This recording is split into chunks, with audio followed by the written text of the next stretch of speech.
He presented it with such an image. Let's present it so we can talk about it.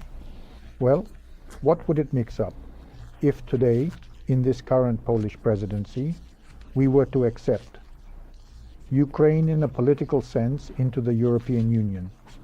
Mr. Maya, there are market issues. Is it political to have a Ukrainian commissioner and MEPs in the European Parliament for Ukraine to engage with the UK within the European Court? Germany and France control the European Court.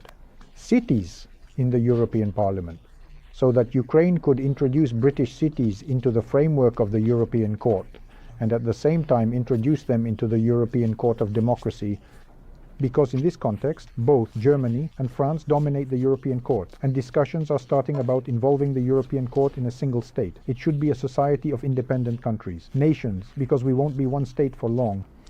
It should really be a society of independent countries, nations, for one simple reason, that we won't be one state for long until the Portuguese are ready to die for Ukraine and Ukrainians for Portugal. Simply put, if everyone wants to fight for themselves, as of today, there is no such solidarity within the European Union, and I think it won't be like that for a long time.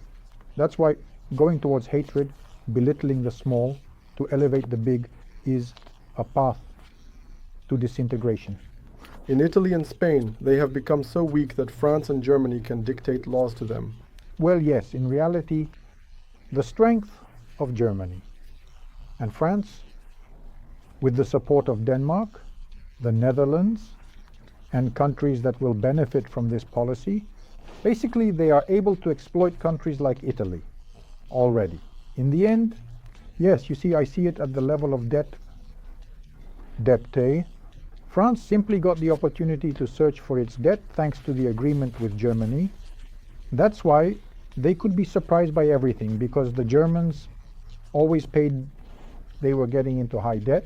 If we look at France's role in the Greek crisis, they were just ramping it up, selling them planes, weapons, helping them to falsify. And still at this moment, soon they went bankrupt. And basically with the understanding that the Germans will pay for it, I'm just kidding. In the throws played. Yes, the French masses and the Germans thought that France is a woman that can be bought. And here they begged because France turned out to be a woman who cannot be bought. You can only pull her out for a certain time. The geopolitical formula from the culprits. Like this program, I don't think you'll come across such discoveries.